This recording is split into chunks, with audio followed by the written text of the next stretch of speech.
Ces dernières semaines, une histoire a fait le tour des réseaux. Une femme arrêtée en Afrique du Sud après 12 ans à escroquer 8 hommes en leur faisant croire qu'ils étaient tous le père d'un même enfant. Hein? Mais ce récit viral n'est pas aussi simple qu'il en a l'air. Depuis quelques semaines, plusieurs publications en ligne affirment que Nancy Mudo, une femme de 35 ans, aurait été arrêtée après avoir convaincu 8 hommes différents qu'ils étaient chacun le père du même enfant et aurait perçu des versements de pension alimentaire pendant 12 ans. Elles ajoutent qu'elle aurait utilisé de faux documents, bâti une vie confortable et serait maintenant sous enquête ADN pour établir la vraie paternité. Ouais, les gens sont forts dans le pays là.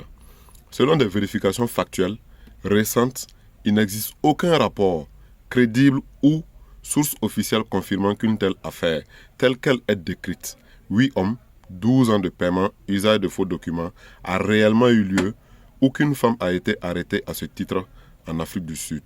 Une photo largement diffusée montrant une femme menottée près d'un véhicule de police est issue d'une autre affaire, une saisie de drogue réalisée en avril 2024 et pas d'un cas de fraude à la paternité.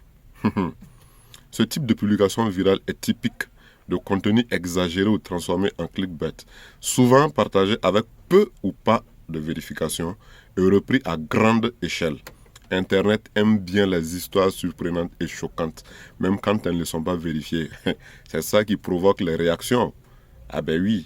Dans la réalité juridique sud-africaine, les hommes peuvent contester la paternité devant un tribunal, notamment à l'aide de tests ADN, pour déterminer qui est le véritable père. Si une preuve de fraude ou de tromperie est établie, par exemple un faux document utilisé pour obtenir de l'argent, cela peut donner lieu à une action civile ou pénale pour fraude ou tromperie. J'adore ça. Les tests ADN ne sont pas seulement des outils scientifiques, ils sont souvent requis par les tribunaux avant de statuer sur la reconnaissance de paternité. C'est le minimum. C'est ça qui peut prouver exactement si tu es le père ou pas d'un enfant.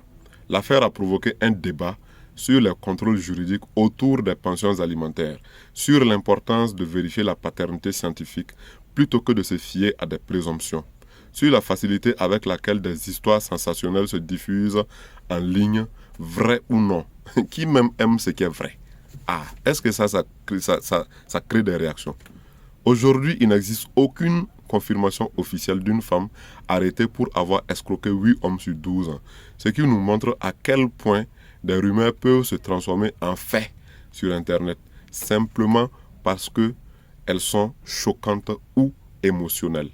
La vérité est souvent moins spectaculaire, mais il est essentiel de vérifier les sources avant de partager.